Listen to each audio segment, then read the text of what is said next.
நம்ம சேனல்லேருந்து தொடர்ந்தாப்புல நீங்கள் வீடியோக்களை பார்க்க நினச்சிங்கன்னா இதுவும் நம்ம சேனலை சப்ஸ்கிரைப் பண்ணுங்கள் கீழே பெல் சிம்பிள் இருக்கும் அதையும் கிளிக் பண்ணுங்க. சரி வாங்க நம்ம வீடியோக்குள்ளே போகலாம். வணக்கம் நண்பர்களே. தெருவோரம் பிஞ்ச செருப்பை தச்சு கொடுக்குற முதியோரை பார்த்து கல்லூரி மாணவ மாணவிகள் அனைவருமே சல்யூட் பண்ணாங்க. ஏன் பண்ணாங்க, என்ன காரணம், யார் இவர் அப்படிங்கிற தத்துரமான சம்பவத்தை தான் இப்போ நாம் பார்க்க போகிறோம். அதுக்கு முன்னாடி நம்மளுடைய சேனலுக்கு சப்ஸ்கிரைப் பண்ணாதவங்க உடனே சப்ஸ்கிரைப் பண்ணிக்கோங்க. அப்படியே பக்கத்தில் இருக்கிற பெல் ஐக்கானையும் கிளிக் பண்ணுங்கள். ஏன்னா நம்ம போடுற வீடியோ நோட்டிஃபிகேஷனாக அப்போ தான் வரும். சரி வாங்க நம்ம வீடியோக்குள்ளே போகலாம். உண்மையான சம்பவத்துக்குள்ளே போகணும்னா, வயதான கணவன் மனைவி தன்னுடைய அன்றாட பிழைப்புக்கே பிஞ்சு போன செருப்பை தச்சு தான் குடும்பத்தை காப்பாற்றிக்கிட்டு இருந்தாங்க.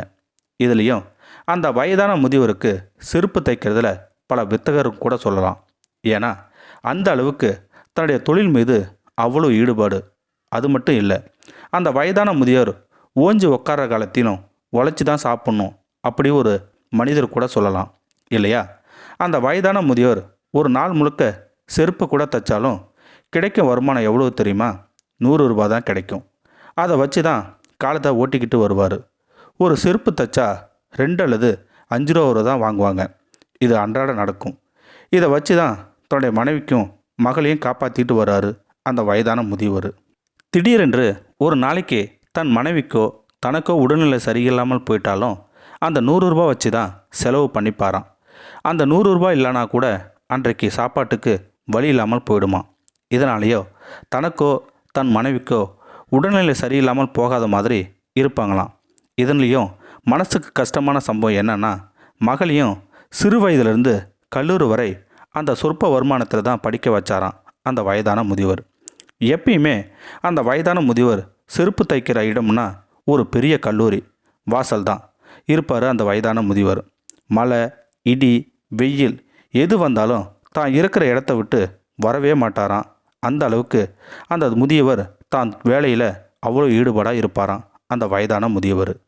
அவர் இருக்கும் இடத்துல பெரிய கொடைக்கு கீழே தான் அமர்ந்திருப்பார் அந்த முதியவர். ஏன்னா அந்த கல்லூரியில் தான் அவருடைய மகள் படிக்க வச்சாராம். அதனாலேயே அந்த முதியவர் தான் செருப்பு தைக்கும் தொழிலை செஞ்சுக்கிட்டு வந்தார்.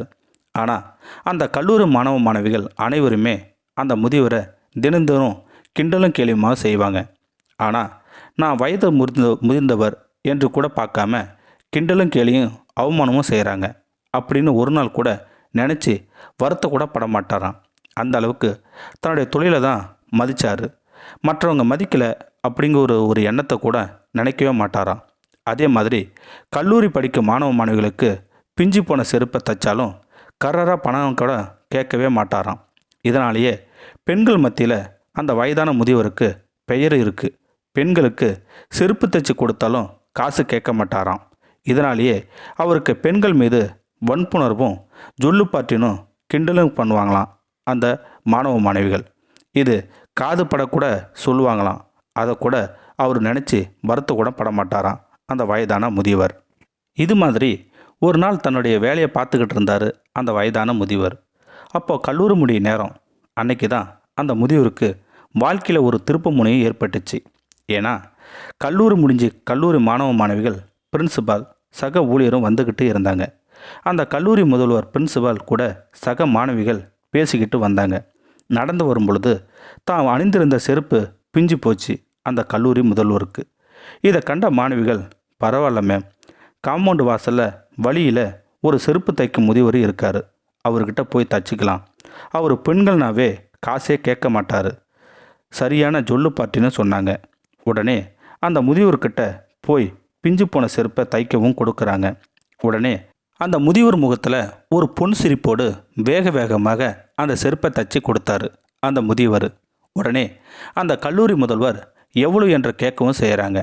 உடனே அந்த முதியவர், ஏமா உங்ககிட்ட காசு கேட்பேனா அப்படின்னு சொல்கிறாரு.